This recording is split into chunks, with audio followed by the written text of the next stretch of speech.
confusing.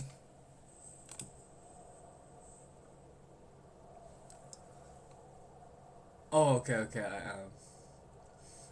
Perfect. I think.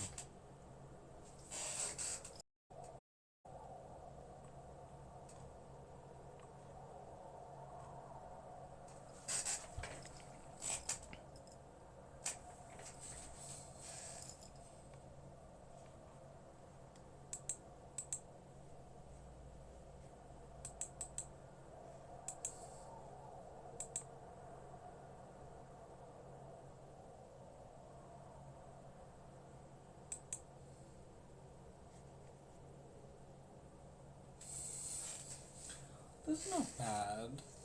I should have shaved.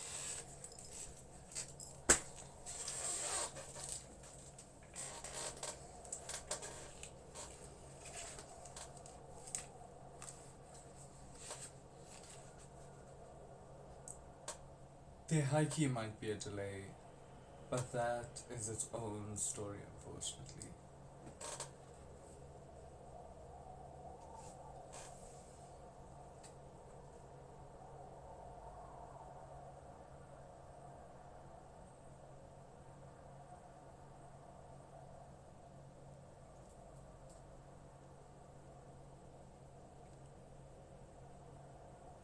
Okay.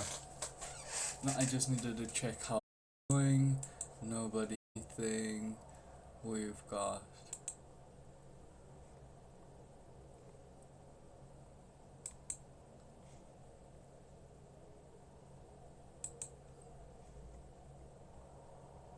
Tested on humans.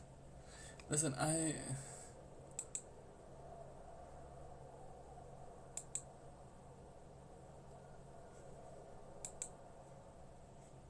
we got it. Stream manager. Stream manager. Okay. We're gonna continue.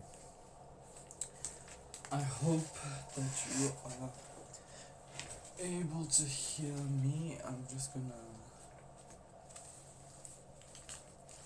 I don't want to wake people up. Also, I am going to have the Canada Bosnia game in the background, but I'm not gonna have. Like, I'll be able to see chat if people are trying to chat. There is one viewer. Welcome. We are back. Okay. Chapter 2, Before the Tulsis. Mr. Biswas could never afterwards say exactly where his father's hut had stood or where Dari and the others had dug. He never knew whether anyone found Raghu's money. It could not have been much since Raghu earned so little, but the ground did yield treasure, for this was in South Trinidad, and the land Bhupti had sold so cheaply to Dari was later found to be rich with oil. And when Mr. Biswas was working on a feature article for the magazine section of the Sunday Sentinel, Rayleigh's dream comes true, said the headline, but the gold is black, only the earth is yellow, only the bush green. When Mr. Biswas looked for the place where he had spent his early years, he saw nothing but oil derricks and grimy pumps, seesawing endlessly, surrounded by red, no-smoking notices. Huh. So the fate of this man's house, or the early house that they had, was eaten up by capitalism. So it's almost like they kept digging to find his father's money. Father drowned by being drowned. Then now they're drowning in oil. There's like an overconsumption. He went too far in every single time. Remember, his father went in first, got the calf, came back out. He's a great diver, but at some point you need help. You need, and the crowd just watched. The crowd full on just watched. Okay, so that's where I'm at with that. As we go through the story, I'll probably have more things like that to say. But for now, that's what I got. When Mr. Biswas looked for the place, no smoking notices. But also, this is like a heavy chat about how money is affecting him. His, uh, his grandparents' house had also disappeared, and when the huts of mud and grass were pulled down, they leave no trace. His navel string, buried on the inauspicious night, and his sixth finger, buried not long after, had turned to dust. The pond had been drained, and the whole swamp region was now a garden city of white wooden bungalows with red roofs, cisterns on tall stilts, and neat gardens.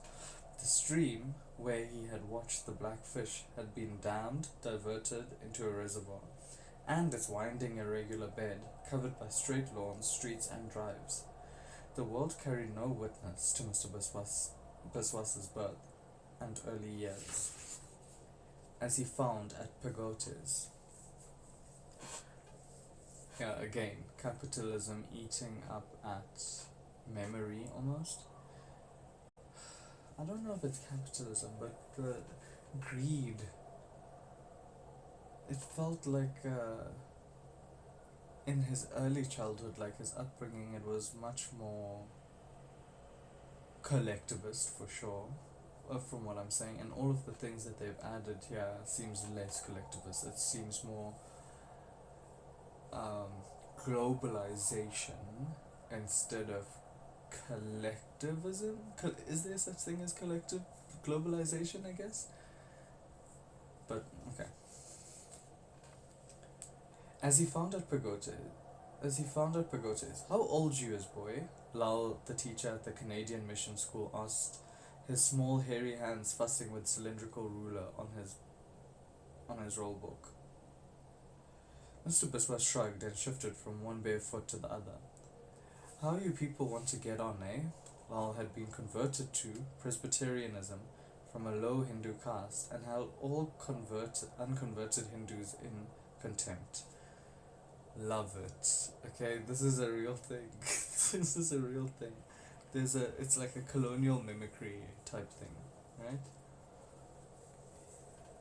And held all unconverted Hindus in contempt. As part of his contempt, he spoke to them in broken English. Tomorrow, I want you to bring, you see, like now we're flexing like intellectual superiority, where language is not necessarily a reflection, knowing one language is not necessarily a reflection of general intelligence. It might be a reflection on like understanding of communication in a way, but not that, right? Also feel free to say what you want to say in the chat. Mr. Biswas, tomorrow I want you to bring your birth certificate. You hear? Birth certificate? 50 echoed in English words. I don't have any. Don't have any, eh? Lal said the next day. You people don't even know how to born. It look like. You see, and so he's trying to come off and like you people. This is very languages here, right? Or like even within communities, there are things that make people want to separate, right? And in the congregation, he has probably othered it himself. Because if people hear birth certificates, people are feeling a type of way, you know?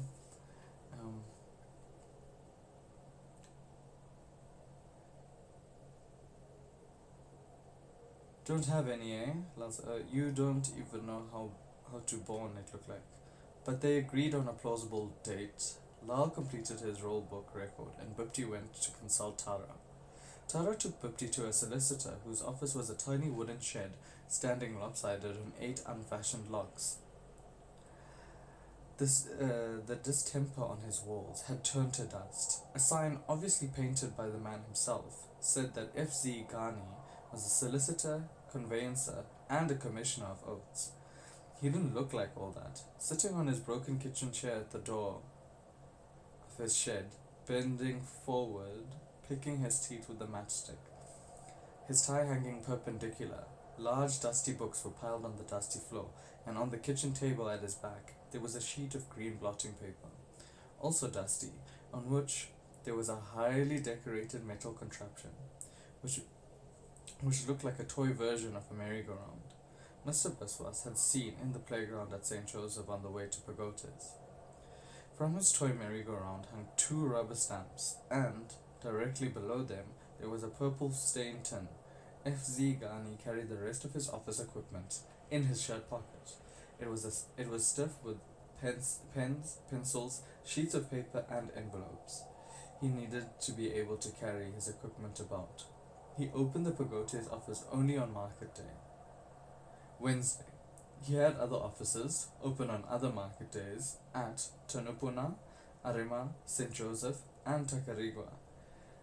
Just give me 3 or 4 dog case or cuss case every day, he used to say. And alright, you hear? Seeing the group of 3 walking Indians file across the plank over the gutter, F.C. Ghani got up and spat out the matchstick and greeted them with a good human scorn. Maharajan, Maharajan, and a little boy. He made most of his money from Hindus, but as a Muslim, distrusted them. Okay, again, subcontinent. So we've got a Hindu, the principal is Christian. We're understanding our community a little bit.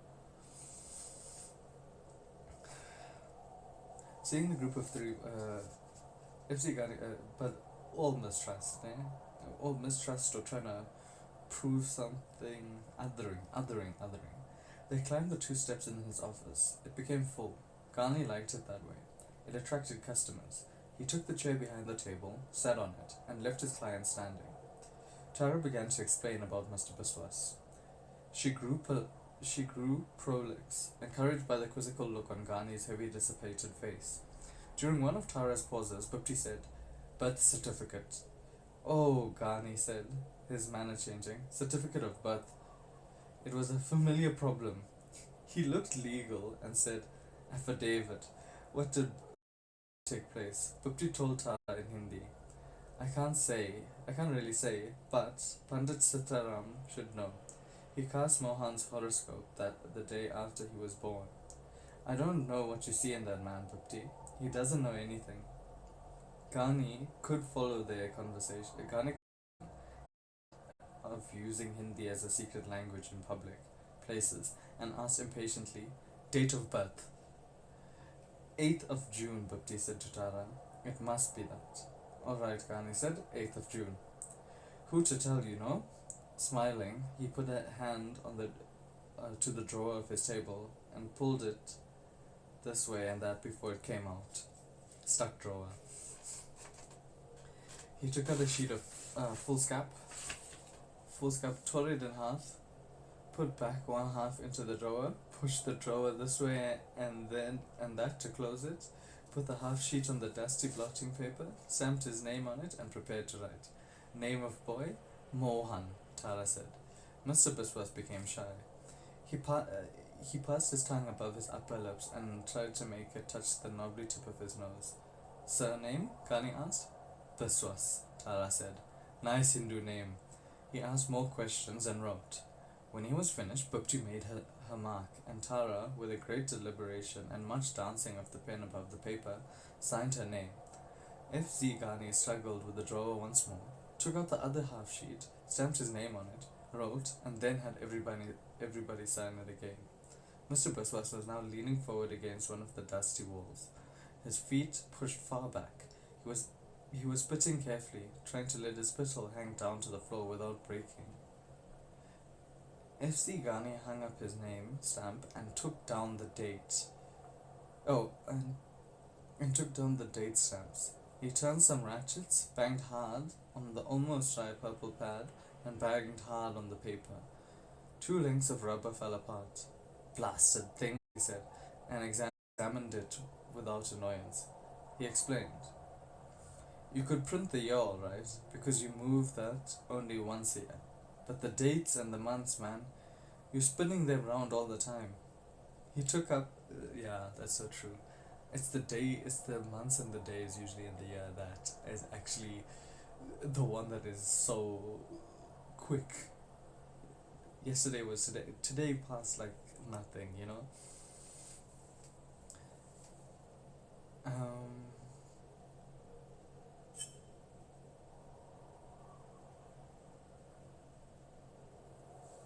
Sorry, somebody's on league apparently.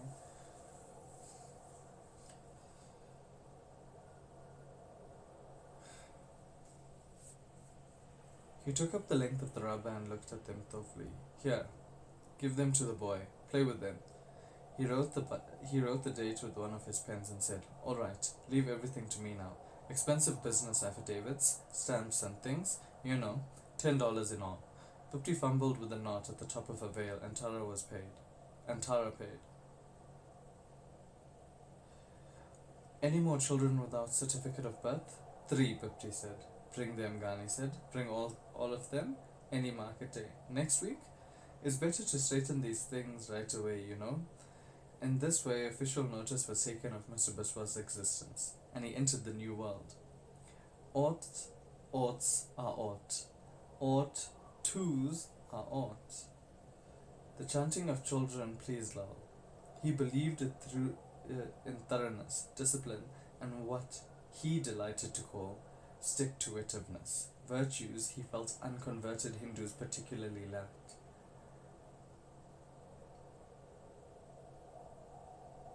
One, twos are two. Okay, so is this what V.S. Naipaul is commenting on?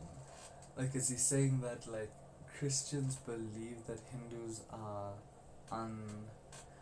or like traditional Hinduism is don't stick to things, right? But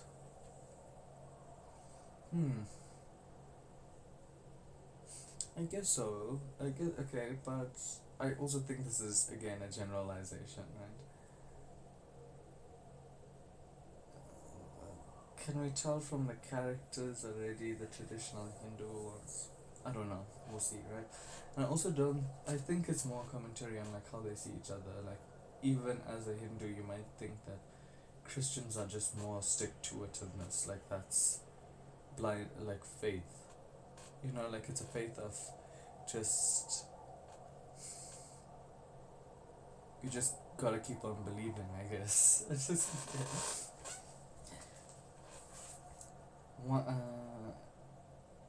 one twos are two, two twos are four.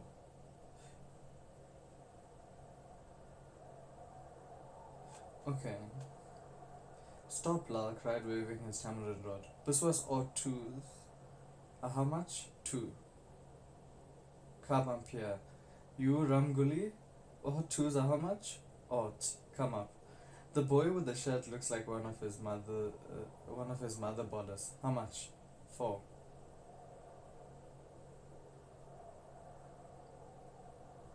He held the rod at both ends and bent it back and forth quickly. The sleeves of his jacket fell down, past dirty cuffs and thin wrists, black with hair. The jacket was brown, but had turned saffron when it had been soaked by Lal's sweat. For all the time he went to school, Mr. Baswas never saw Lal wearing any other jacket. "Ramguli, go back to your desk." "All right, the two of you. All you decide now how much ought twos is." "Ought," they whimpered together. "Yes, ought twos are ought. You did tell me to." He caught hold of Mr. Biswas, pulled his towels right across his bottom, and began to apply the tamarind rod, saying as he beat, "Ought twos are ought. Oughts are ought. 1 twos are 2. Mr. Biswas released and went crying back to the desk. See, this I don't believe. I think the practice of it and like explaining ought is 0. If you have no twos, just like if I have no shoes, I have nothing. Bro, anyway. Also, like learning different language, I feel like my perspective in teaching, it's kind of crazy to think that's how people were taught. People are still getting taught like that. I want you to understand that. Maybe not where you are around, hopefully, but I want you to understand that's a real life deal.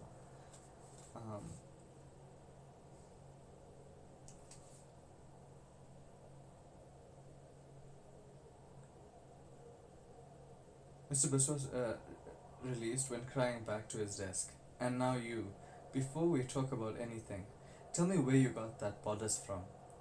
With its flaming red color and leg of mutton sleeves, it was obviously a bodice and had, without comment, been recognized as such by the boys, most of whom wore garments not originally designed for them. Where you got it from? My sister-in-law. And you thank her? There was no reply. Anyway, when you see your sister-in-law, I want you to give her a message. I want you. And here Lal seized the boy and started to use the tamarind rod. I want you to tell her that ought twos don't make four. I want you to tell her that oughts are ought twos are ought, one twos are two, and two twos are four. Mr. Biswas was taught other things. He learned to say the Lord's Prayer in Hindi from the King George V Hindi reader, and he learned many English poems by heart from the Royal Reader. At Lal's dictation, he made copious notes, which he never seriously believed, about geysers, rift valleys, watersheds, currents, the Gulf Stream, and the number of deserts. He learned about oases, which Lal taught him to pronounce ossus. And ever afterwards, an oasis meant for him nothing more than 4 or 5 date trees around a narrow pool of fresh water, surrounded by unending miles by white sand and hot sun. He learned about igloos. In arithmetic, he got as far as simple interest and learned to turn dollars and cents into pounds, shilling, and pence. The history Lal taught he regarded as simply a school subject, a discipline, as unreal as the geography. And it was from the boy in the red bodice that he first heard, with disbelief, about the Great War. With this boy, whose name was Alec, Mr. Biswas became friendly. The colors of Alec's clothes were a continual surprise, and one day he scandalized the school by peeing blue, a clear light turquoise. To excited inquiry, Alec replied, I don't know, boy. I suppose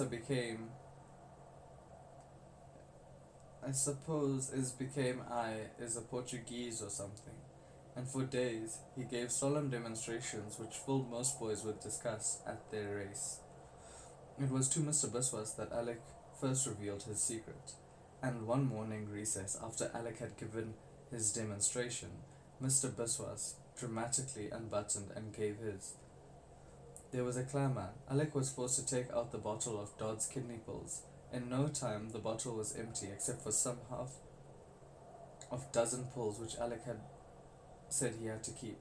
The pills, like the red bodice, belonged to his sister-in-law. I don't know what she going to do when she find out, Alex said. And to those boys who still begged, he said, buy your own, the drugstore full of them. And many of them did buy their own, and for a week the school's urinals ran turquoise.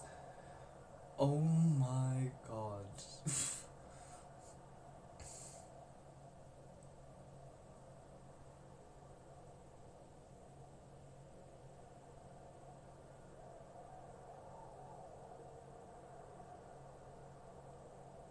So he did actually pee blue. I was so confused. Okay.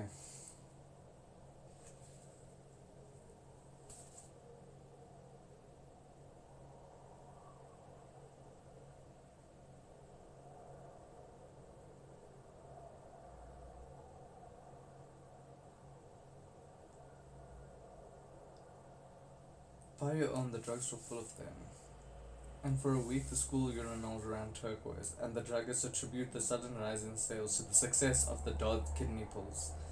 Almanac, which, in addition to jokes, carried story after story of the rapid cures the pills had effected on Trinidadians, all of whom had written the makers profusely grateful letters of the utmost articulateness and had been photographed. With Alec, Mr. Biswas laid 6-inch nails on the railway track at the back of the main road and had them flattened to make knives and bayonets. Together they went to Pagotes rivers and smoked their first cigarettes. They tore off their shirt buttons, exchanged them for marbles, and with these Alec won more.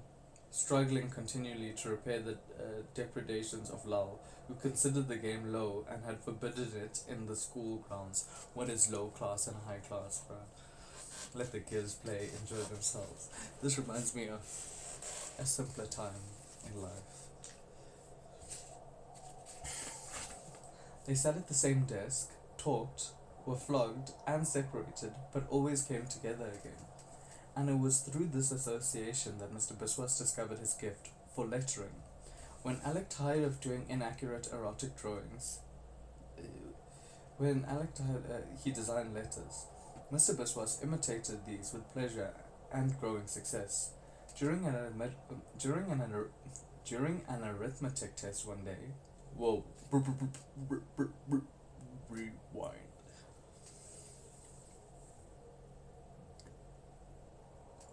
By the way, it's 1-1. Canada versus. Oof. Okay. It was through this association that. Okay. Mr. Biswas, during the arithmetic test one day, finding himself with an astronomical number of hours in answer to a problem about systems, he wrote cancelled very neatly across the page and became absorbed in blocking the letters and shadowing them. When the period was over, he had done nothing else. Lal, who had noted Mr. Biswas' industry with approval, flew into a rage. Ah, sign painter, come up. He didn't flog Mr. Biswas, he ordered him to write, I am an ass on the blackboard. Mr. Biswas outlined stylish and contemptuous letters, and the class tittered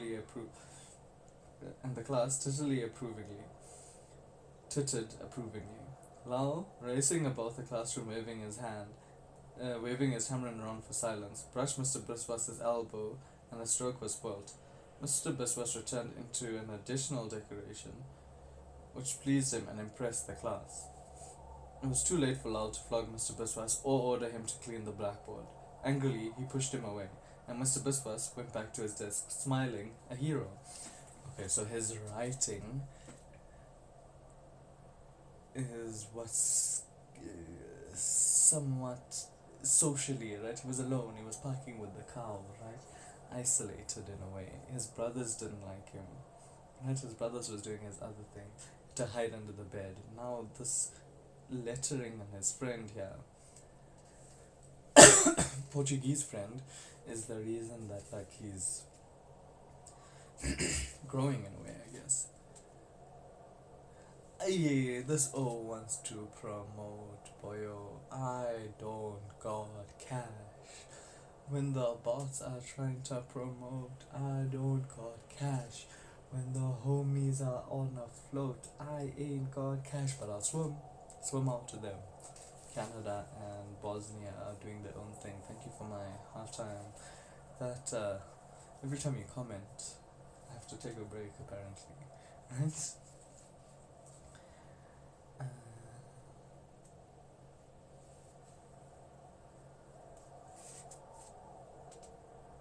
Mr. Biswas went to Lal's school for nearly 6 years, and for all that time he was friendly with Alec.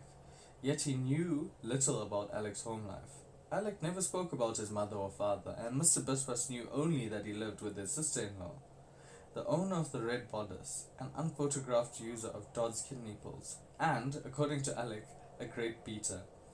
Mr. Biswas never saw this woman. He never went to Alec's home, and Alec never came to his. Between their home secret. It would have pained Mr. Biswas if anyone from the school saw where he lived, in one room of a mud hut in the back trace. He was not happy there, and even after 5 years considered it a temporary arrangement. Most of the people in the hut remained strangers, and his relations with Bhupti were unsatisfying because she was shy of showing him affection in a house of strangers. More and more, too, she bewailed her fate. When she did this, she felt useless and dispirited, and instead of comforting her, went out to look for instead of comforting her, went out to look for Alec.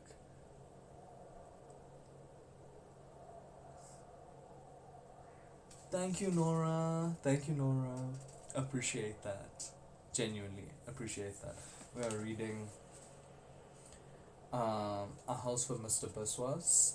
If you wanna catch up, there's a YouTube channel. But right, I'm only in chapter 2. I'm only in chapter 2. I would lie. But thank you for the follow, Nora. It's ex Nora too. I'm trying to think. Genuinely appreciate that ish. I hope you're enjoying. I do this in case you are studying, but also I'm enjoying the book. Okay.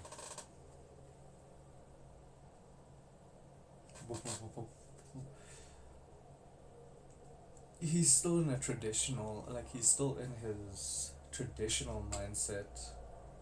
Not traditional mindset. He's living like the old days, the things my grandparents would talk to me about, or maybe my grandparents would have been experiencing. 37. My grandfather was born in 45 at the end of World War II, I believe. But yeah, okay. Mr. Biswas never saw this woman. He never met Alex. Hold on. But also, all of them staying in this hut is also like impacting him, low key.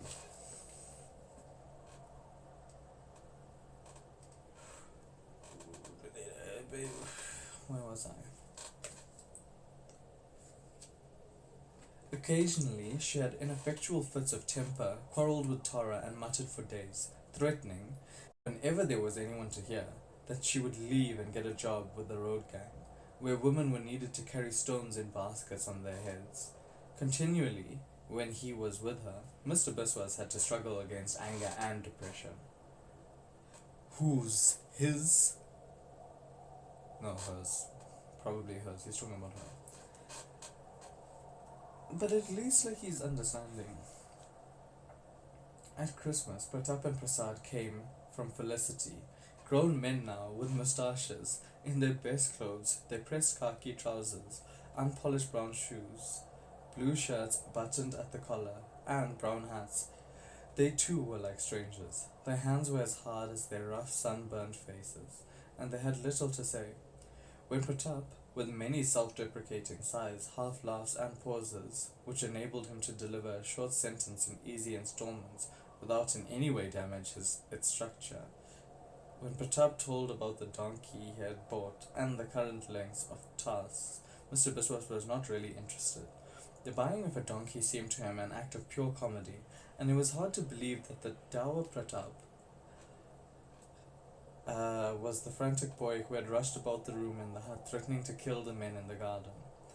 As for Dehuti, he hardly saw her, though she lived close at Tara's. He seldom went there, except when Tara's husband, prompted by Tara, held a religious ceremony and needed Brahmins to feed. Then Mr. Biswas was treated with honor. Stripped of his ragged trousers and shirt, and in a clean dhoti, he became a different person, and he never thought it unseemly that the person who served him so differentially with food should be his own sister. In Tara's house, he was respected as a Brahmin and pampered, yet, as soon as the ceremony was over, and he had taken the gift of money and cloth and left, he became once more only a labourer's child. Father's occupation, labourer, was the entry in the birth certificate F.C. Ghani had sent, living with a penniless mother in a one-room of mud hut. Crazy, okay. This is my chat, guys. My chat is... This is showing how the traditional structure of powers from, like, colonialism, well, I guess, like, a caste system, to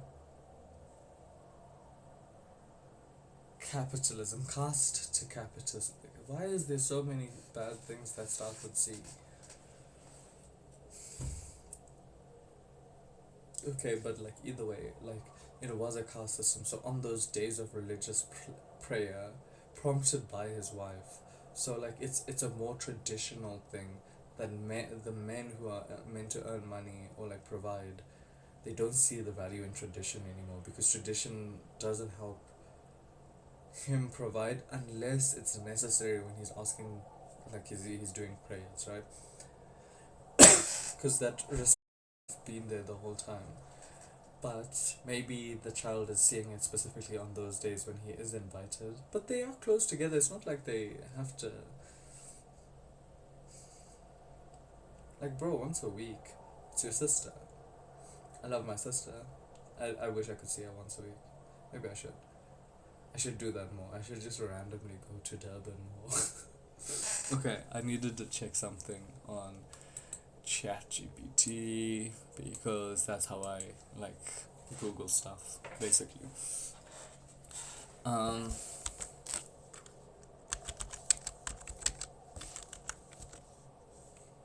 like it's almost like looking up words in the dictionary for me. Like whenever I don't understand a concept, I need to go pre-scholars, teachers, and custodians of religious knowledge. Why is he a Brahmin? Rulers, warriors, and administrators. Merchants, traders, and agriculturalists. But laborers and service providers, right? The Shuddhas, the bottom of the caste, is basically what he is getting turned into.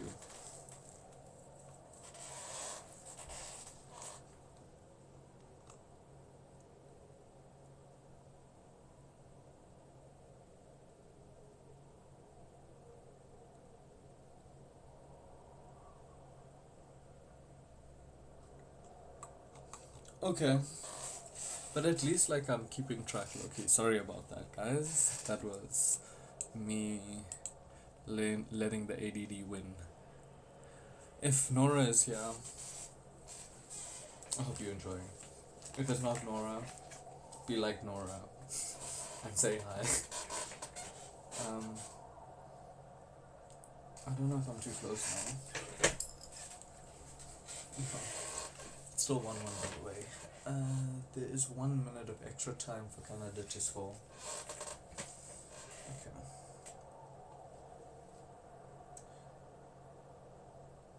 Living with a penniless mother in a one-room of mud hut, and throughout his life his position was like that. As one of the Tulsi son-in-laws, and as a journalist, he found himself among people with money and, sometimes, with graces. With them, his manner was unforcedly easy, and he could summon up luxurious instincts. But always, at the end, he returned to his crowded, shabby room. Tara's husband, Ajoda, was a thin man with a thin, petulant face, which could express benignity rather than warmth. And Mr. Biswas was not comfortable with him. Ajona could read, but thought it more dignified to be read to, and Mr. Biswas was sometimes called to the house to read, for a penny, a newspaper column of which Ajona was particularly fond. This was a syndicated American column called The Body of Yours, which dealt every day with a different danger to the human body.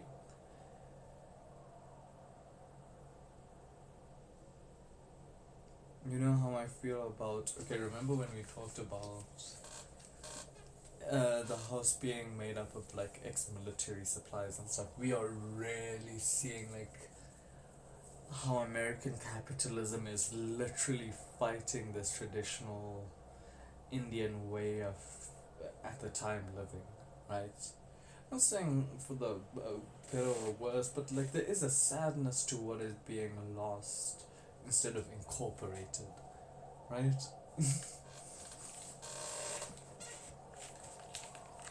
um,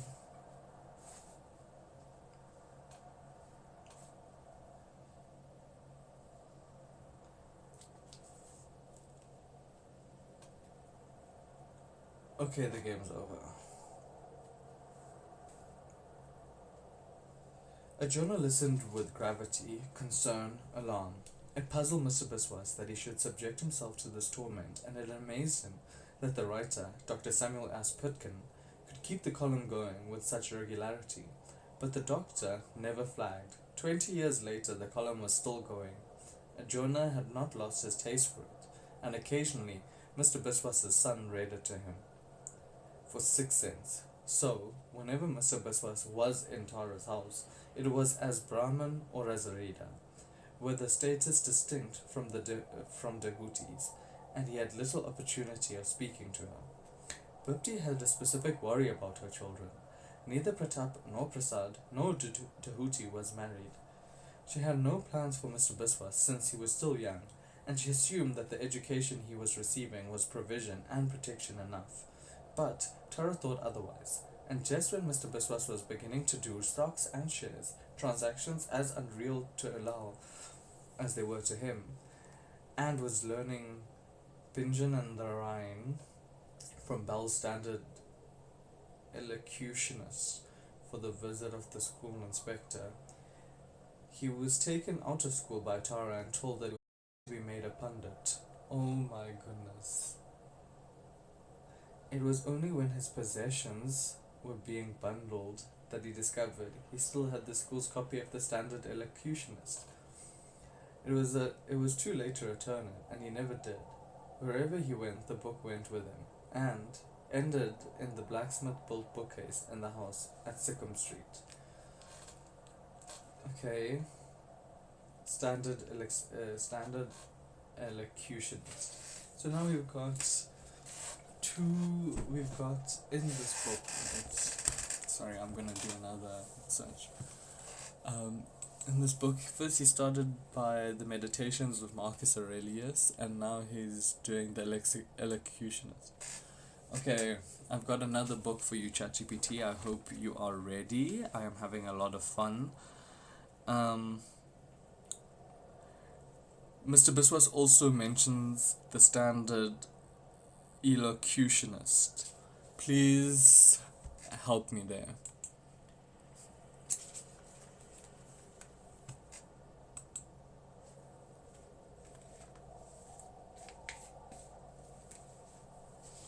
Okay, let's see what we got here.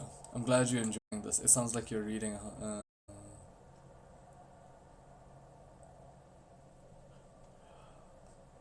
When Mr. Biswas referred to the Standard was a type of educational manual popular in the 19th and early 20th centuries. It contained speech, readings, pronunciation, exercises, guidance on proper speaking. Which is why I'm streaming this. Help. Sometimes like even me explaining that was me not exactly saying it with the right emotion and tone that I was trying to project. But yo, I'm cooking though. I'm cooking.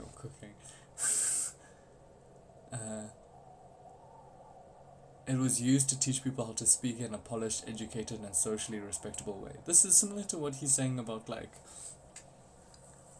he can be that person when he needs to be, but that's not what life has made him to be in a way. So, yes, if you are enjoying this, hit me with a thumbs up. Why is the bitrate like this?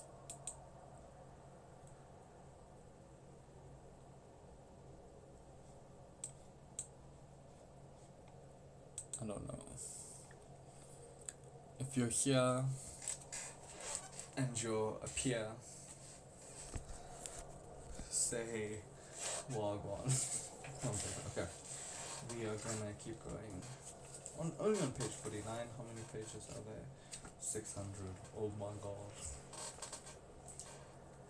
For 8 months, in a bare, spacious, unpainted wooden house smelling of blue soap and incense, its floors white and smooth from constant scrubbing, its cleanliness and sanctity maintained by regulations awkward to anyone except himself, Pandit Jairam taught Mr. Biswas Hindi, introduced him to the more important scriptures and instructed him in various ceremonies. Morning and evening, under the Pandit's eye, Mr. Biswas did the puja for the Pandit's household. Jairam's children had all been married, and he lived alone with his wife, a crushed, hard-working woman whose only duty now was to look after Jairam and his house. She didn't complain. Among Hindus, Jairam was respected for his knowledge. He also held scandalous views, which, being dismissed as contentious, had nevertheless brought him much popularity. He believed in God fervently, but claimed it was not necessary for a Hindu to do so.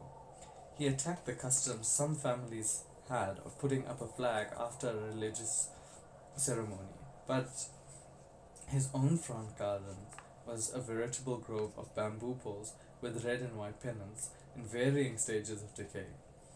He ate no meat but spoke against vegetarianism. When Lord Rama went hunting, did they think it was just for the sport?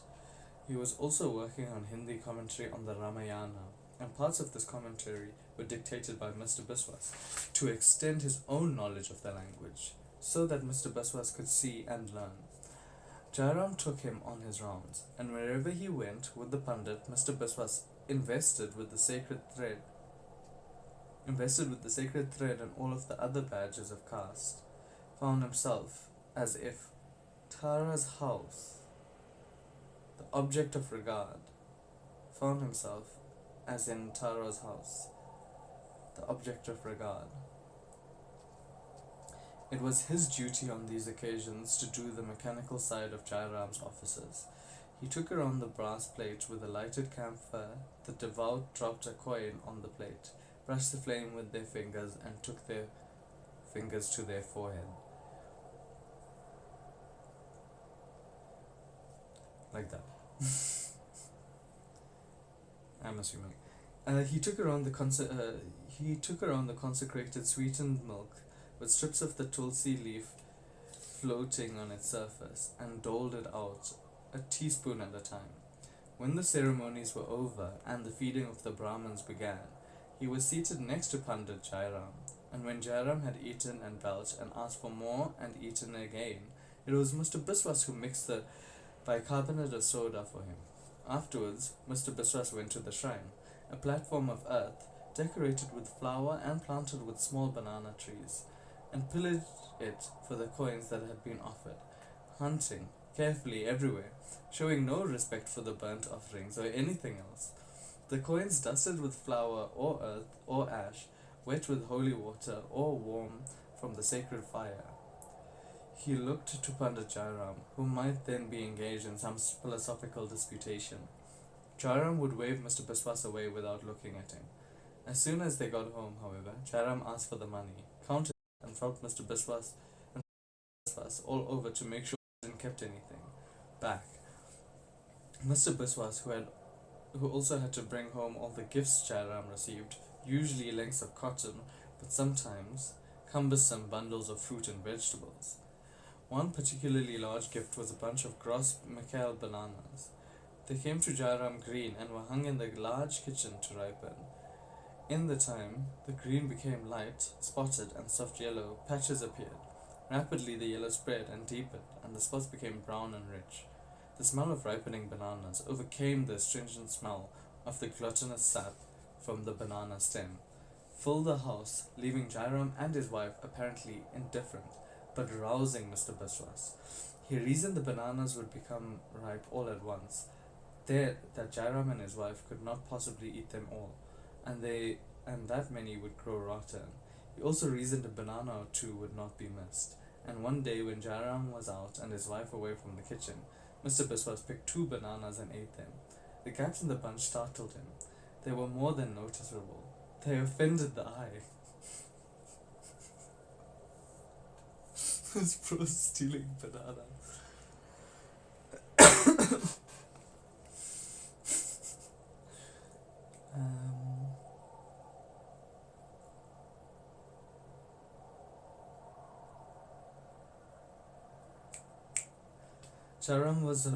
Jairam was no flogger. When he was in a rage, he might box Mr. Biswas on the ear, but usually he was less impertinent. For a badly conducted puja, for instance, he might make Mr. Biswas learn a dozen couplets from the Ramayana by heart, confining him to the house until he had. All that day, Mr. Biswas wondered what punishment the eating of bananas would bring, while he copied out Sanskrit verses which he couldn't understand on strips of cardboard, having revealed to Jairam his skills of lettering. Jairam came late that evening, and his wife fed him. Then As was his habit, every evening after he had eaten and rested, he walked heavily about the bare veranda talking to himself, going over the arguments he had had that day. First, he quoted the opposing view. Then, he tested various replies of his own. His voice rose shrill at the end of a final version of the repartee, which he said over and over, breaking off to sing a snatch of a hymn. Mr. Biswas, lying on the sugar sack and flour sack bed, listened. Aaron's wife was washing up the dishes in the kitchen. The water ran down the bamboo spout to a gutter where it fell noisily among the bushes. Waiting, Mr. Biswas fell asleep. When he awoke, it was morning, and for a moment he had no fears. Then his error returned to him. He had his bath in the yard, cut a hibiscus twig, and crushed one end and cleaned his teeth with it, splitting the twig and scraping his tongue with the halves.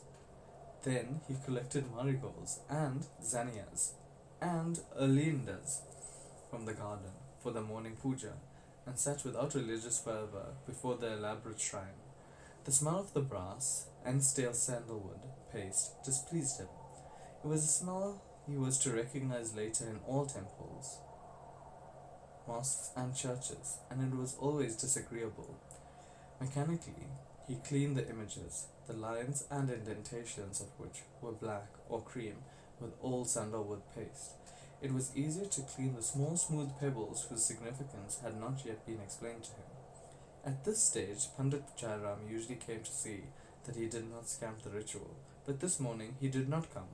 Mr. Biswas chanted from the prescribed scriptures, applied fresh sandalwood paste to the images and smooth pebbles, decked them with the fresh flowers, rang the bell, and consecrated the offering of sweetened milk. With the sandalwood marks still wet and tickling on his forehead, he sought out Jairam to offer him some of the milk. Jairam, bathed and dressed and fresh, was sitting against some pillows in one corner of the veranda, spectacles low down on his nose, a brown Hindi book on his lap. When the veranda shook below Mr. Biswas's bare feet, Jairam looked up and then down through his spectacles and turned a page of his dingy book. Spectacles made him look older, abstracted and benign. Mr. Biswas held the brass jar of milk towards him. Baba? Jairam sat up, rearranged a pillow, held a cupped palm, touched his elbow to the outstretched arm with the fingers of his free hand,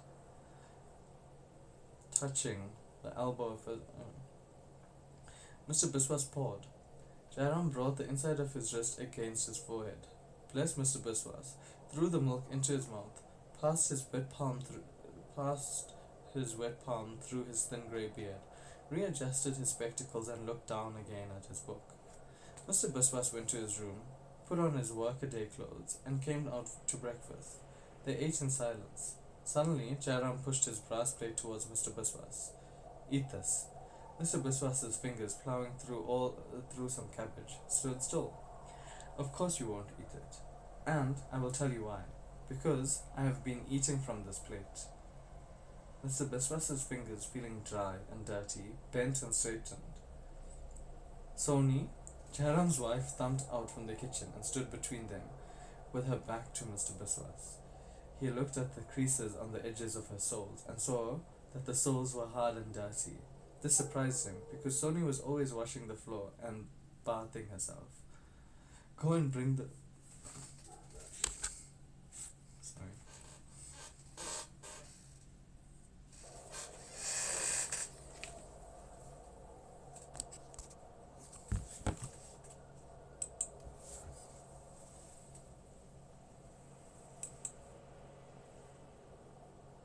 Sorry, I was just checking bitrate. Oh my god, I got so scared.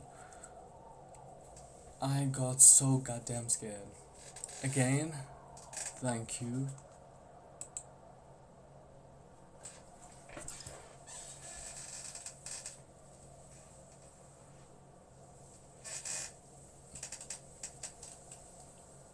Sorry, I'm just taking a stretch. I'm trying to get to chapter 3. Okay.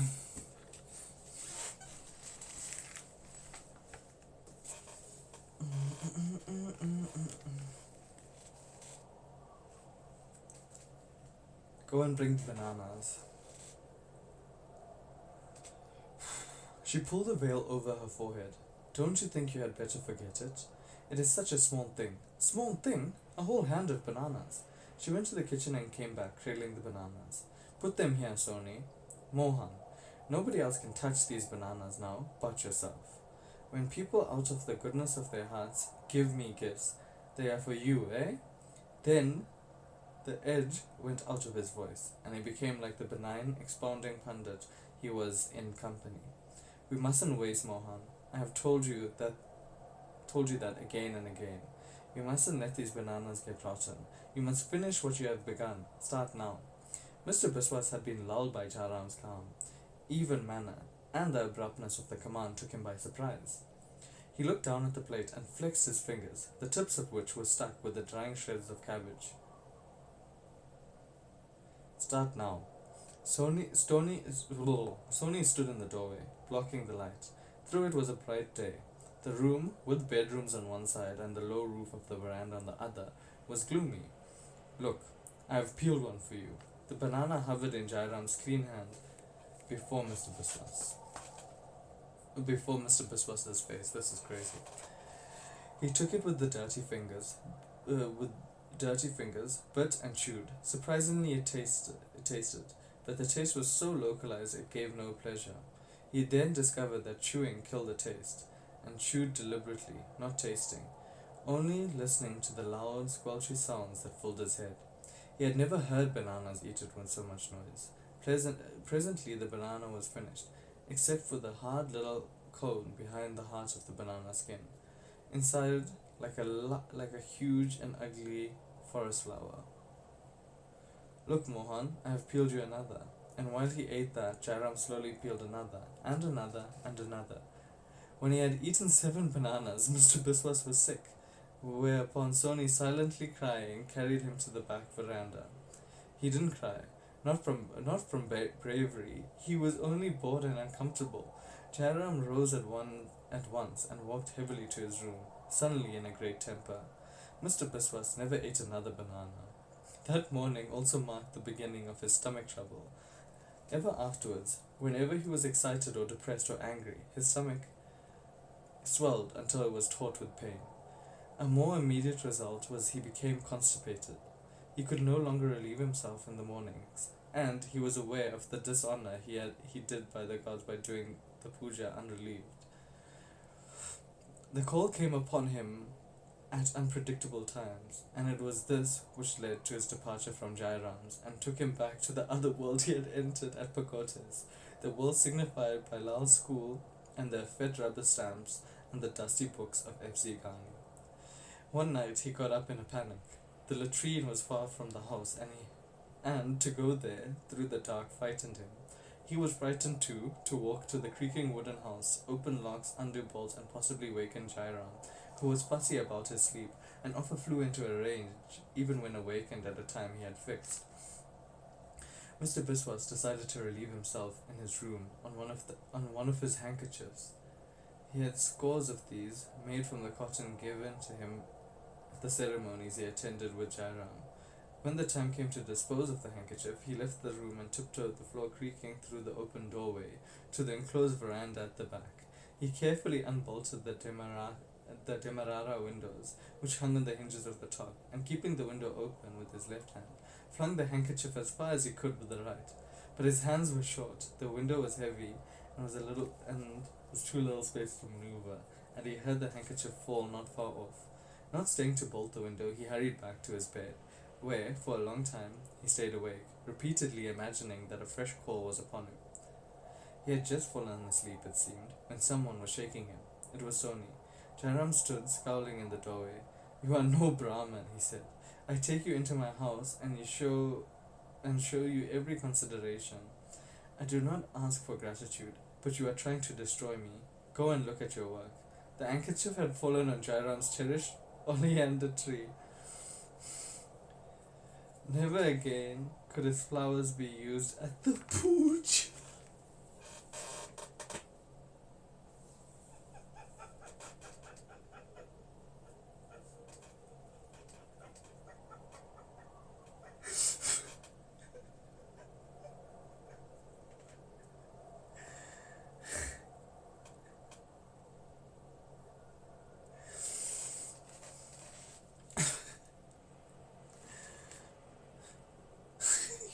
No problem.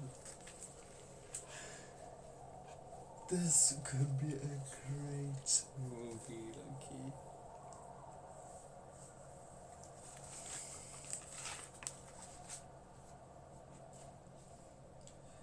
When the time came, cherished oleander tree. Never again could its flowers be used at the puja. You will never make a pandit, Jairam said. I was talking the other day to Sitaram, who read your horoscope. You killed your father. I am not going to let you destroy me.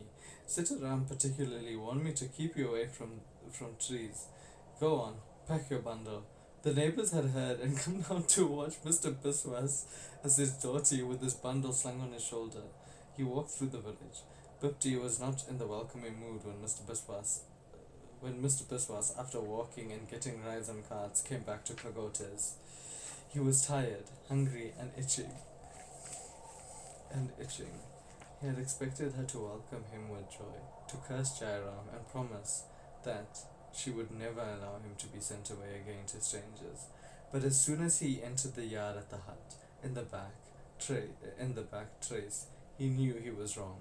She looked so depressed and indifferent, sitting in the sooty open kitchen with another of Ajwana's poor relations, grinding maize, and it did not then surprise him that instead of being pleased to see him, she was alarmed. They kissed perfunctorily, and she began to ask questions. He thought her manner was harsh, and saw her questions as attacks. His replies were sullen, defensive, angry. Her fury rose, and she shouted at him. She said that he was ungrateful, that all her children were ungrateful, and didn't appreciate the trouble the rest of the world went on their behalf. Then her rage spent itself, and she became as understanding and protective as he hoped she would have been right at the beginning. But it was not sweet now. She poured water for him to wash his hands, sat him down on a low bench, and gave him food, not hers to give, but this was the communal food of the house, to which she had contributed nothing but her labor in the cooking, and looked after him in the proper way. But she could not coax him out of his sullenness. He did not see at the time how absurd and touching her behavior was, welcoming him back to the house that didn't belong to her, giving him food that wasn't hers, but the memory remained, and nearly 30 years later, when he was a member of a small literary group of Port Spain, he wrote and read out a simple poem in blank verse about this meeting. The disappointment, his surliness, all the unpleasantness was ignored, and the circumstances improved to allegory: the journey, the welcome, the food, the shelter. After the meal, he learned that there was another reason for Bapti's annoyance. Tahuti had run away with Tara's yard boy, not only showing ingratitude to Tara and bringing disgrace to her, for the yard boy is the lowest of the low, but also depriving her of at one blow of two trained servants. And it was Tara who wanted you to be a pandit, Bapti said. I don't know what you are going to tell her. Tell me about Tahuti, he said. Bapti had little to say. No one had been to see Tahuti. Tara had vowed never to mention her name again.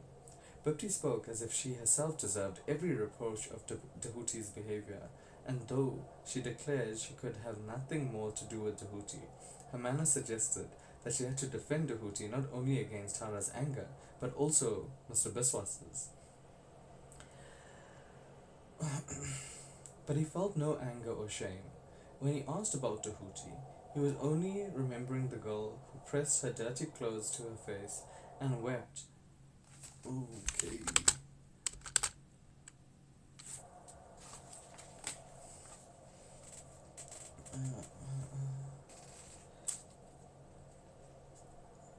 To her face and wept when she thought her brother was dead. Bapti sighed. I don't know what Tara is going to say now. You had better go and see her yourself. And Tara was not angry. True to her vow, she did not mention Tahuti. Ajoda, to whom Jairam had given only a hint of Mr. Biswa's misdemeanor, laughed in his high-pitched, breathless way and tried to get Mr. Biswas to tell exactly what had happened. Mr. Biswas's embarrassment delighted Ajona and Tara until he was laughing too. And then, in the cozy back veranda of Tara's house, though it had mud walls, it stood on proper pillars. had a neat thatched roof and wooden ledges on the half walls and was bright with pictures of Hindu gods. He told about the bananas, blusteringly at first. Then, when he noticed that Tara was giving him sympathy, he saw his own injury very clearly, broke down, and wept, and Tara held him to her bosom and dried his tears. So that the scene he had pictured as taking place with his mother took place with Tara. Okay, why are we doing this? Why are we doing this? Tara is taking over his mother's children. Ajona had bought a motor bus and opened a garage, and it was in the garage that Alec worked, no longer wearing red bodices or peeing blue, but doing mysterious, greasy things. Grease blackened his hairy legs. Grease had turned his white canvas shoes black. Grease blackened his hands, even beyond the wrist. Grease made his short working trousers black and stiff. Yet he had the gift, which Mr. Biswas admired, of being able to hold a cigarette between his greasy fingers and greasy lips without staining it. His lips were twisted easily, and his small humorous eyes still squinted. But the cheeks had already sunk on his small square face, and he now had a perpetual air of abstraction and debauch. Mr. Biswas did not join Alec in the garage. Tara sent him to the rum shop. This had been Ajona's first business venture, and had provided the money for some of his subsequent exploits. But with Ajona's growing success, the importance of the rum shop had declined, and it was now run by his brother, Pandat, about whom there was unpleasant rumors. Pandat apparently drank, beat his wife, and kept a mistress of another race. Bipti, who had not been consulted, was very grateful to Tara, and Mr. Biswas was thrilled at the thought of earning money. He was not going to earn much. He was going to live in the shop and be fed by Pandat's wife. He was going to be given suits of clothes every now and then, and he was going to get $2 a month. The rum shop was a long, high building of simple design, flat to the ground with a pitched roof of corrugated iron rising from concrete walls. Swing doors exposed only the wet floor of the shop and the feet of the drinkers, and in a land where all doors were wide open gave a touch of vice to the building. The doors were needed, for many of the people who came past them meant to drink themselves into insensibility. At any time of the day, there were people who had collapsed on the wet floor, men who looked older than they were, women too, useless people, crying in corners, their anguish lost in the din and press of the standing drinkers who swallowed their rum at a gulp, made a face, hastily swallowed water, and brought more rum. There was swearing, boasting, threatening, fights, broken bottles, policemen, and steadily the coppers and the silver and the notes went into the greasy drawer below the shelves. And every evening when the shop was emptied, when the sleepers had been put outside and broken bottles and glasses swept up and the floor washed down through no amount of water, though no amount of water could get rid of the smell of raw rum, the drawer was pulled out in the Petromax gas lamp. Okay, let me not do that. I think I just need to stop. The drawer was pulled out and the Petromax gas lamp, taken down from the long wire hook and hung from the ceiling, was placed next to the drawer on the counter. The money was arranged in neat piles, and Bandat noted the day's takings on a sheet of stiff brown paper, smooth on one side, rough on the other. Bandat wrote on the smooth side, with a soft pencil that smudged easily. The shop had thick edges of darkness. The smell of dirty boards and stale rum was sharp, and Bandat made his calculation in whispers against the noise of the Petromax, whose hiss, lost in the din of the evening, had now in the silence swollen into a roar. Bandat's voice, even when low, was a whine with a querulous edge. He was a small man, with a nose as sharp as Jorda's, and a face as thin, but this face could never express benignity. Always it looked harassed and irritable, and more so than ever at the end of the evening. He was going bald, and the curve of his forehead repeated the curve of his nose. His thin upper lip was heavily outlined and had two neat and equal bumps in the middle, which pressed in a swollen way over the lower lip and practically hid it. When Bandat calculated, Mr. Biswas studied these bumps. Bandat made it clear that he regarded Mr. Biswas as Tara's spy and distrusted him, and it was not long before Mr. Biswas realized that Bandat was stealing, and that these feverish nightly calculations were meant to frustrate Tara's weekly checks. He was not surprised or critical. Only he was embarrassed by some of Bandat's methods. When these people have 3 or 4 drinks and want another, Bandat said, don't give them full measure. Mr. Biswas asked no questions. Mr. Biswas asked, sorry. Mr. Biswas asked no questions. Bandat looked away and explained, it is for their own good, really. Mr. Biswas got to know that Bandat felt like he had given short measure. He had given short measure often enough to risk pocketing the price of a drink. Bandat stared straight at the man who had paid him, talked absurdly for a moment, then began to spin the coin.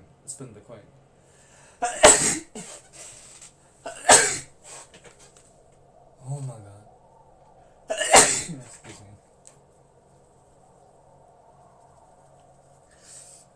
Ooh, excuse me. Oh my god.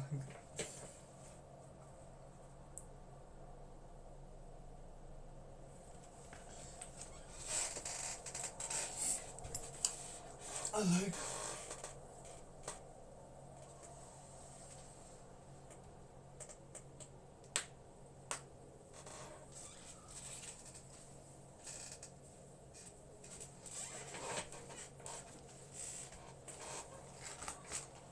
Okay.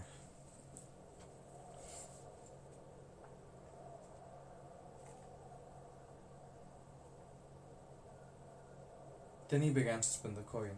Whenever Mr. Biswas saw a coin rising and falling through the air, he knew that it would eventually land in Bandat's pocket. Directly afterwards, Bandat became as gay as he could with the customers, and suspicious and irritable with Mr. Biswas. He would say to Mr. Biswas, what the hell are you looking at? And sometimes he would say to people across the counter, look at him, always smiling, eh? As though he is smarter than everybody else. Look at him. Yes, the drinker said. He is a real smart man. You better keep an eye on him, Bandat. So to the drinkers, Mr. Biswas became smart man or smart boy, someone who could be ridiculed. He revenged himself by spitting in the rum when he bottled it, which he did nearly every morning. The rum was the same, but the prices and labels were different. Indian Maiden, the White Cock, Parakeet, each brand had its adherents, and to Mr. Biswas it was a subsidiary revenge which gave a small but continuous pleasure. The bottling room was in the ancillary shop buildings which formed a square about an unpaved yard. Bandat lived with his family and Mr. Biswas in 2 rooms. When it was dry, Bandat's wife cooked on the steps that led to one of these rooms. When it rained, she cooked in the corrugated iron shack, made by Bandat during a period of sobriety and responsibility. In the yard, the other rooms were used as storerooms or were rented out to other families. The room in which Mr. Biswas slept had no window and was perpetually hung on a nail on one wall. His books occupied a small amount of floor space. He slept with Bandat's 2 sons on a hard, smelly coconut fiber mattress on the floor. Every morning the mattress was rolled up, leaving a deposit of coarse fiber grit on the floor, and pushed under Bandat's 4-poster in the adjacent room. When this was done, Mr. Biswas felt he had no further claim to the room for the rest of the day. On Sundays and on Thursday afternoons, when the shop was closed, he didn't know where to go. Sometimes he went to the back trace to see his mother. He was giving her $1 a month, but she continued to make him feel helpless and unhappy. And he preferred to seek out Alec. But Alec was now seldom to be found, and Mr. Biswas often ended by going to Tara's. In the back veranda, there was a bookcase. The bookcase had been unexpectedly filled with 20 tall black volumes of the Book of Comprehensive Knowledge. Ajoda had agreed to buy the books from an American traveling salesman. Even before he had paid a deposit, the books had been delivered, and then apparently forgotten. The salesman never called again. No one asked to be paid, and Ajoda said happily that the company had.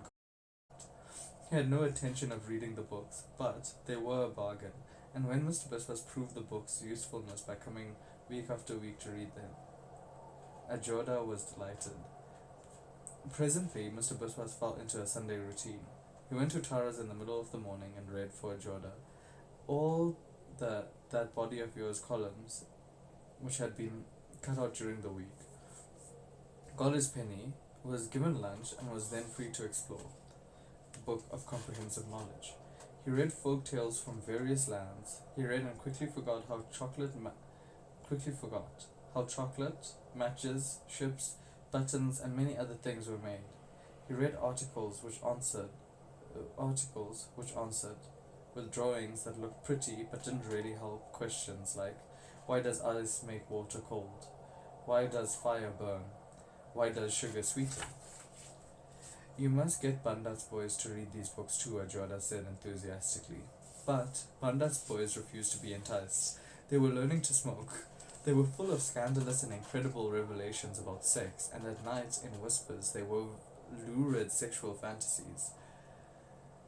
Mr. Biswas had tried to contribute to these, but he could never strike the correct note. He was either too tame or so ill-informed that they laughed, or so revolting that they threatened to tell. For weeks they tormented him with a particular indecency he had spoken until, in exasperation, he told them to go and tell and found. To his surprise, he had put an end to their threats, and one night, when he asked Bandat's eldest boy how he had come to his knowledge about sex, the boy said, well, I have a mother, not so? Bandat was spending more week... Okay. Confused. Confused. Bandat was spending more weeks away from the shop.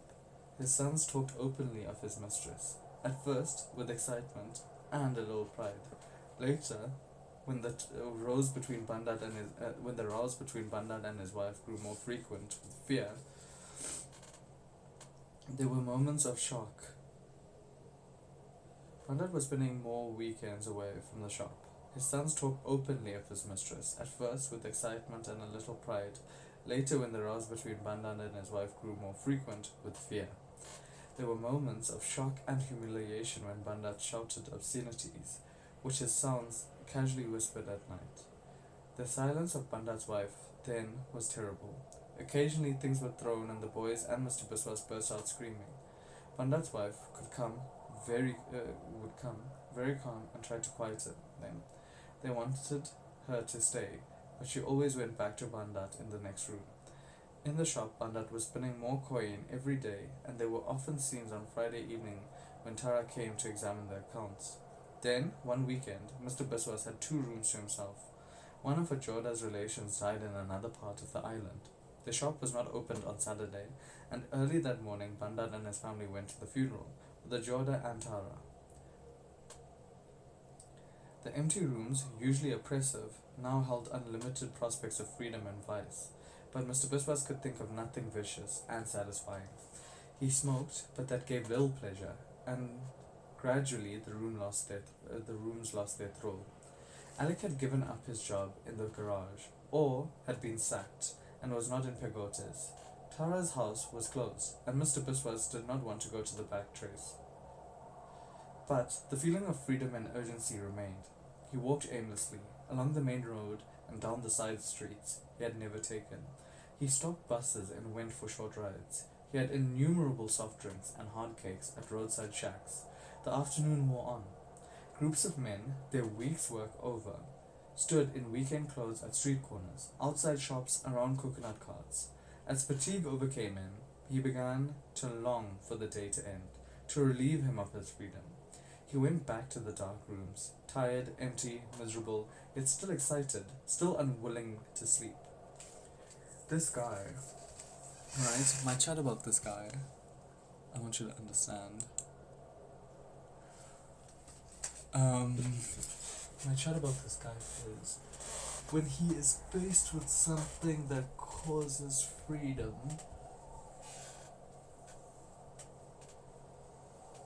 he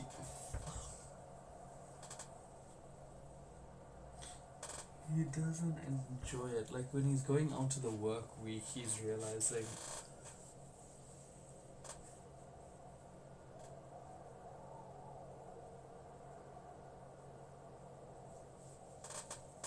like I get it. Like he's part of the. I don't know. I don't know if this. We will get there. We'll get there. Let's see how much left is in this chapter, bruh. There we go. To 80. We got that. We can go to 80.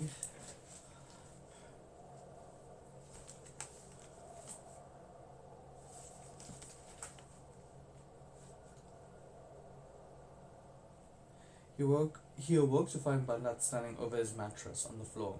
Above red eyes, Bandat's lids were swollen, the way they became after he had been drinking. Mr. Biswas had not expected anyone to return before evening. He had lost a whole day's freedom. Come on, stop pretending. Where have you put it? The bumps on Bandat's top lip were quivering with anger. Put what? Oh yes, smart man. So you don't know. Mr. Bandat and Bandat pulled Mr. Biswas off the mattress, grabbed him by the back of his trousers and lifted him to his toes. With this hold, widely known as Lal's school as the policeman's hold, Bandat led Mr. Biswas to the next room. No one else was there. Bandat's wife and children had not come back from the funeral. A shirt hung on the back of his chair, over a pair of neatly folded trousers. On the seat of the chair, there were coins, keys, and a number of crumpled dollar notes. Last night, I had $26 in notes. This morning, I have 25, eh? I don't know. I didn't even know you were, when you came in. I was sleeping all the time. Sleeping, yes, sleeping, like the snake, with both eyes open, big eyes and long tongue wagging all the time, to Tara and Ajoda. Do you think that has done you any good? You expect them to give you £1 and a crown for that? He was shouting now, and pulling out his leather belt through the loops of his trousers, eh? You will tell them you stole my dollar. He raised his arm and brought the belt down on Mr. Biswas's head. Whenever the buckle struck a bone, it made a sharp sound. Suddenly Mr. Biswas howled, oh God, my eye, my eye. Bandat stopped. Mr. Biswas had been cut in the cheekbone and the blood had run below his eye. Get out, you nasty tail-carrying lout. Get out of here, and once before I peel the skin off your back. The bumps of Bandat's lip were trembling again, and his arms, when he raised it, were quivering. The sun had not risen, and the back trace was still and empty. When Mr. Biswas roused Bipti, Mohan, what happened? I fell down, don't ask me. Come, tell me, what's the matter? Why do you keep on sending me to stay with other people? Who beat you? She pressed a finger against the cut on his cheekbone, and he winced. Bandat beats you. She undid his shirt and saw the welts on his back. He beat you. He beat you. She made him lie down face on the bed in the room, and for the first time since he was a baby, rubbed his body down with oil. She gave him a cup of hot milk, sweetened the brown sugar. I am never going back there, Mr. Biswas said. Instead of giving the consolation he expected, Bipti said, as though arguing with him, where will you go then? He became impatient. You have never done a thing for me. You are a pauper. He had meant to hurt her, but she was not hurt. It is my fate. I have had no luck with my children, and with you, Mohan, I have the least of luck. Everything Sitaram said about you was true. I have heard you and everybody else talking a lot about this, Sitaram. What exactly did he say? That you were going to be a spendthrift and a liar. You were going to be a spendthrift with $2 $2 a month, $2 whole, 200 cents. Very heavy you've put that in a bag. And lecherous, leading a bad life with women, but you are too small. Panda's children are more lecherous than me, and with their mother too. Mohan said, then Bipti said, I don't know what Tara is going to say. Again, why do you keep on caring what Tara says? I don't want you to go and see Tara. I don't want anything from her. And Ajoda can keep that body of his. Let Pandat's boys read to him. I'm finished with that. But went to see Tara, and that afternoon Tara, still in her mourning clothes and her jewellery, fresh from her funeral duties and her struggles with the funeral photographer, came to the back trace. Poor Mohan, Tara said. He's shameless, that Pandit. I'm sure he stole the money himself, Mr. Biswa said. He's got a lot of practice. He steals all the time, and I can always tell when he's stealing. He spins the coin. Mohan, Bhupti said. He's the lecher, spendthrift and liar, not me. Mohan! And I know all about that other woman. His sons know about her too. They boast about it. He quarrels with his wife and beats her. I'm not going back to that shop if he comes and asks me on his bended knee. I can't see Bandat doing that, Tara said, but he is sorry. The dollar wasn't missing. It was at the bottom of his trouser pocket and he didn't notice. He was so drunk, if you ask me, that the humiliation hurt afresh and he began to cry. You see, Ma, I have no father to look after me, and the people can treat me how they want. Tara became coaxing. Mr. Biswas, enjoying the coaxing and his misery, still spoke angrily. Tahuti was quite right to run away from you. I'm sure you treated her badly. By mentioning Tahuti's name, he had gone too far. Tara at once stiffened, and without saying more, left her long skirt billowing about her and silver bracelets on her arm clanking. Bhupti ran out after her to the yard. You mustn't mind the boy, Tara, he's young. I don't mind, Bhupti. Oh, Mohan, Bhupti said, when she came back to the room. You will reduce us all to pauperdom. You will see me spending the rest of my days in the poorhouse. I am going to get a job on my own, and I am going to get my own house too. I am finished with this. He waved his aching arm around the mud walls and the low sooty thatch. Crazy. Sorry, I'm just gonna bang.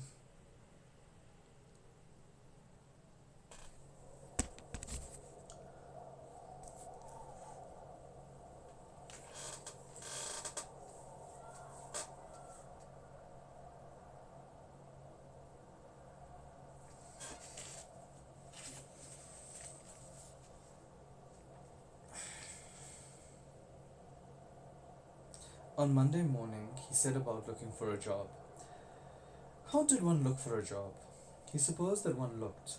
He walked up and down the main road, looking. He passed a tailor and tried to picture himself cutting khaki clothes, tacking and operating a sewing machine. He passed a barber and tried to picture himself stopping a razor. His mind wandered off to devise elaborate protections for his left thumb. But he didn't like the tailor he saw, a fat man sulkily sewing in a dingy shop, and for the barbers he had never liked those who cut his own hair. He thought too how it would disgust Pandit Jairam to learn that his former pupil had taken up barbering, a profession immemorially low. He walked on.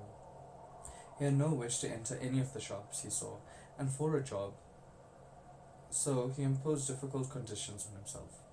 He tried, for example, to walk in a certain distance in 20 paces and interpreted failure as a bad sign. For a moment, he was perversely tempted by an undertaker's plain, corrugated iron shed that made no concession to grief, smelling of new wood, fish glue, and French polish, with coffins lying on the floor among sawdust, shavings, and unfashioned planks. Cheap coffins and raw wood stood in rows against the wall.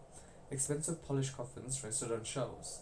There were unfinished coffins around the workbench and pieces of coffin everywhere else. In one corner there was a tottering stack of cheap toy coffins for babies. Mr. Biswas had often seen babies' funerals, one in particular he remembered, where the coffin was carried under the arm of a man who rode slowly on a bicycle. Get a job there, he thought, and help to bury Bandat. He passed dry goods shops, strange names, a strange name, dry goods, and the rickety little rooms bulged with dry goods. Things like pans and plates and bolts of cloth and cards of bright pins and boxes of thread and shirts and hangers and brand new oil lamps and hammers and saws and clothes pegs and everything else. The wreckage of this turbulent flood, which appeared to have forced the doors of the shops open and left deposits of dry goods on tables and on the ground outside. The owners remained in their shops, lost in the gloom and wedged between dry goods. The assistants stood outside and pencils behind their ears on pencils tapping bill pads with the funerally coloured carbon paper peeping out from under the first sheet. Grocers' shops smelling damply of oil, sugar and salted fish. vegetable stalls, damp but fresh, and smelling of earth. Grocers' wives and children stood oily and confident behind counters. The women began. The women behind the vegetable stalls were old and correct, with thin, mournful faces, as they were young and plump, with challenging and quarrelsome stares, with big-eyed children or two hanging about behind in the background, lying in condensed milk boxes. And all the time donkey carts, horse carts, and ox carts rumbled and jangled in the roadway, the heavy iron-rimmed wheels grating over gravel and sand, and wobbling over the bumpy road.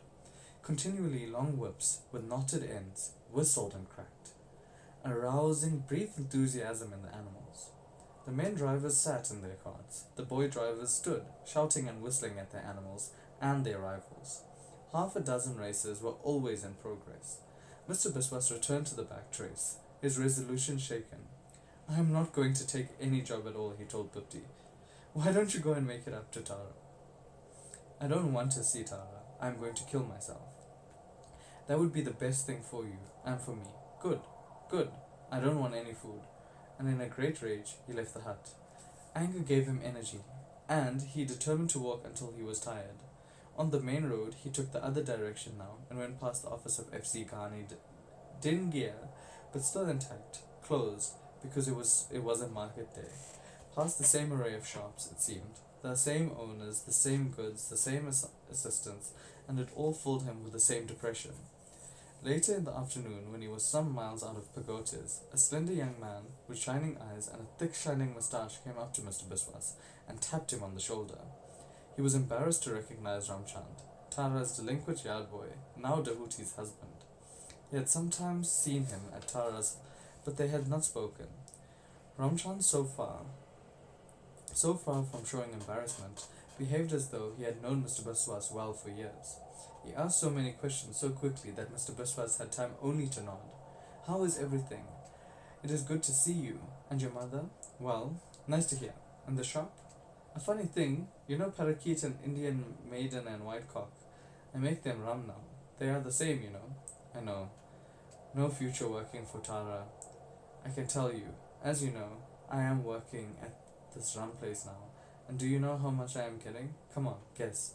$10? 12, with a bonus every Christmas. And rum at the wholesale price in the bargain. Not bad, eh?" Mr. Biswas was impressed. "Dehuti talks about you all the time. At one time everybody thought you were drowned, remember? Then, as though this knowledge had removed whatever unfamiliarity remained between them, Ramchand added, 'Why don't you come and see Dehuti? She was talking about you only last night.'" He paused. "And perhaps you could eat something as well."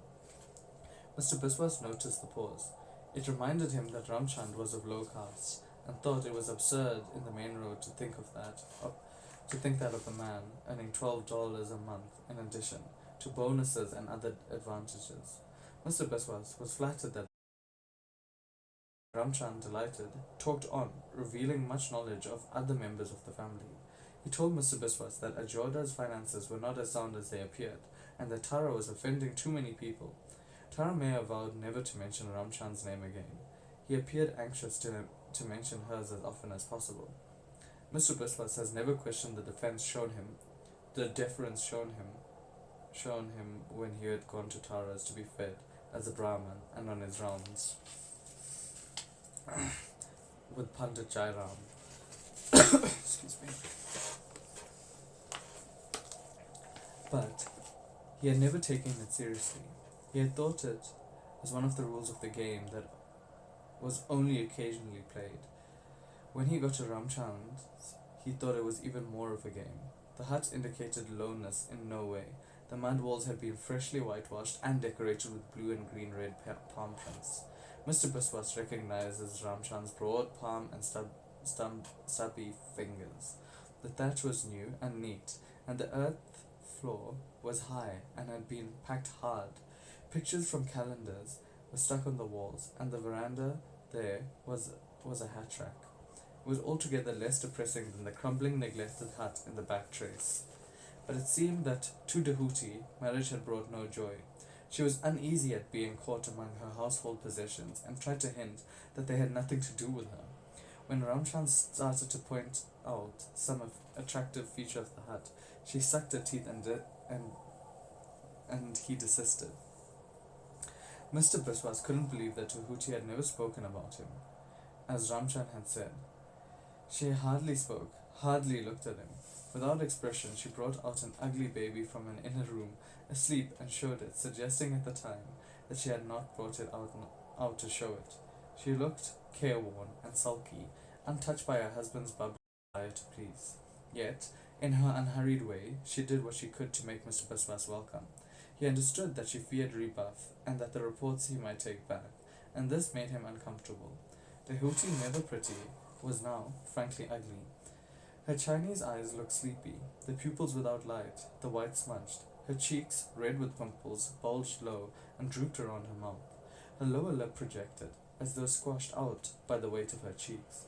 She sat on a low bench, the back of her long skirt caught tightly between her calves, and the backs of her thighs, the front draped over her knees. Mr. Biswas was surprised by her adulthood. It was the way she sat, knees apart, yet so decorously covered. He had associated that only with mature women. He tried to find in the woman the girl he had known, but seeing her growing needlessly impatient with Ramchand, at her instructions, lit the fire and prepared to boil the rice. Mr. Biswas felt that this sight of Tahuti had wiped out the old picture. This was a loss. It added to the unhappiness he had begun to feel as soon as she entered the hut. Ramchand came from the kitchen and sank in the most relaxed way onto the earth floor. He stretched out one short-trousered leg and held his hands against his upright knee. The corrugation of his thick hair glinted with oil. He smiled at Mr. Biswas, smiled at the baby, smiled at Tahuti. He asked Mr. Biswas to read the writing on the calendar pictures and the Sunday school cards on the walls, and listen to in pure pleasure while Mr. Biswas did so. "You are going to be a great man," Ramchand said. "A great man. Reading like that at your age.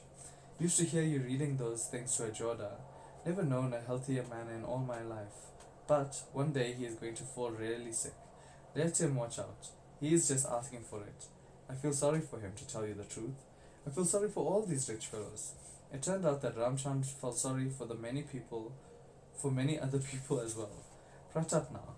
He's got himself into a mess because of these donkeys. He keeps on buying, heaven knows why. The last two died. Did you hear about it? Mr. Biswas hadn't, and Ramchand told the bloody end of the donkeys. One had speared itself on a bamboo stake. He also spoke of Prasad and his search for a wife, which, with tolerant amusement, he mentioned Bandat and his mistress. He became increasingly avuncular. It was clear he thought his own condition perfect, and this perfection delighted him. "Not finished with these decorations," he said, pointing to the walls. "Getting some more of those Sunday school pictures. Jesus and Mary's, eh, Tahuti?" Laughingly, he flung the matchstick he had been chewing at the baby. Tahuti closed her eyes in annoyance, puffed out her pimply cheeks. "Oh my god. Oh my god.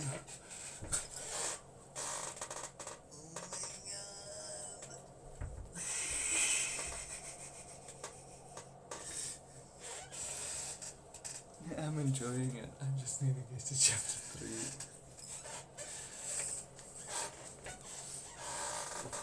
Bro, okay.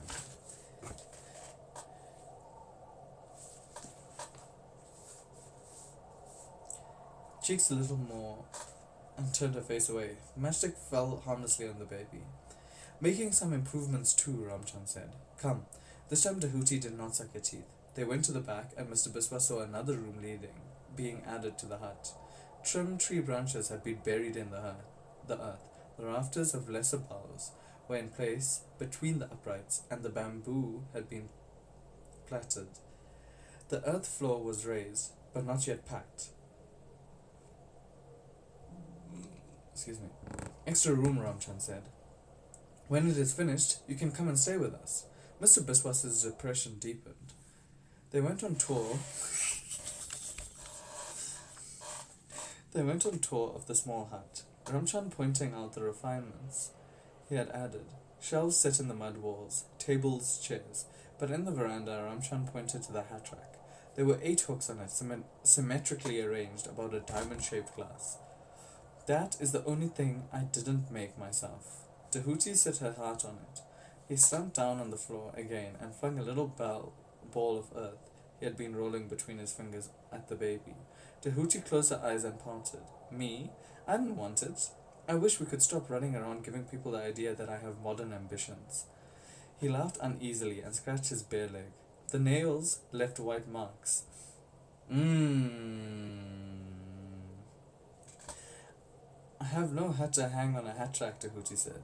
I don't want a mirror to show my ugly face. Ramchan scratched and winked at Mr. Biswas. Ugly face? Ugly face? Tahuti said. I don't stand up in front of the hat racks combing my hair for hours. My hair is not pretty and curly enough. Ramchand accepted the compliment with a smile. In the veranda, black and yellow in the light of the oil lamp, they sat down on low benches to eat. Listen, this lady is getting finished, bruh. She's getting eaten alive. I keep thinking that, but you know, like, this is not the idea of what she thought. This is almost like, depending on the man, modern sensibilities, I guess. I don't know. It's like again, new religion, colonized religion versus like traditional. Even in like choosing of partners, which is crazy.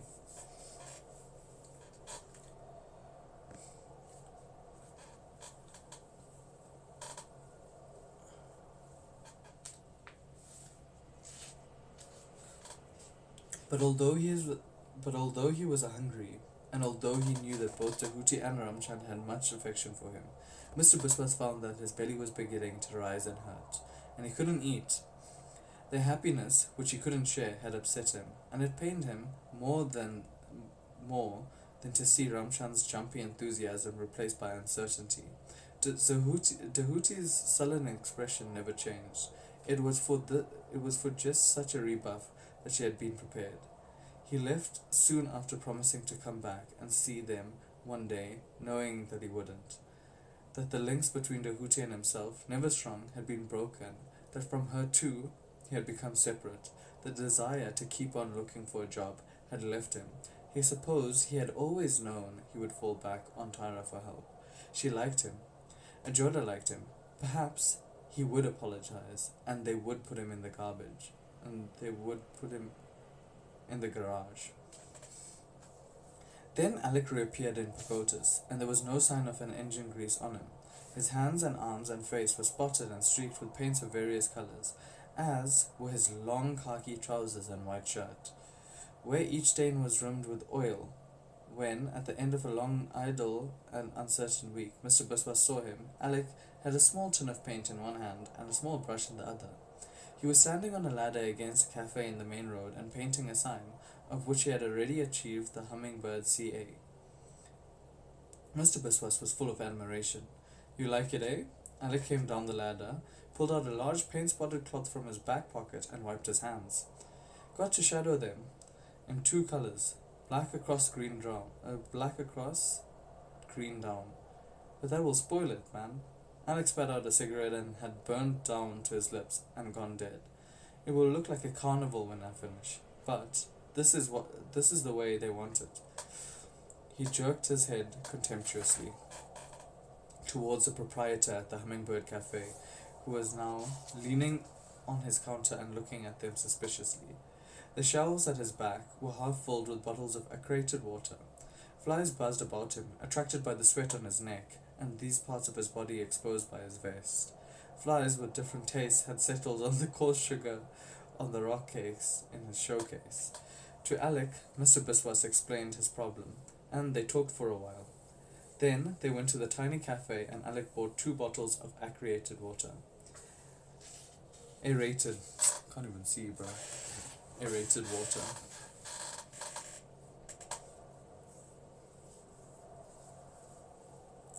Aerated water. Alex said to the proprietor, This is my assistant. The proprietor looked at Mr. Biswas. How he so small? Young firm, Alex said. Give youth a chance. He could paint hummingbirds. He wants a lot of hummingbirds in that sign, Alec explained to Mr. Biswas, hanging around and behind the lettering. Like the Kiskadi Cafe, the proprietor said. You see the sign he got? He pointed out obliquely across the road to another refreshment shack, and Mr. Biswas saw the sign. The letters were blocked in 3 colors and shadowed in 3 other colors. Kiskadi birds stood on the K, perched on the D, hung on the C, on the EE, 2 Kiskadis built. Mr. Biswas couldn't draw. Alex said, course he could paint hummingbirds, if you really want them. The only thing is, it would look a little follow fashion, and two besides, it old-fashioned, Mr. Biswas said. Sorry.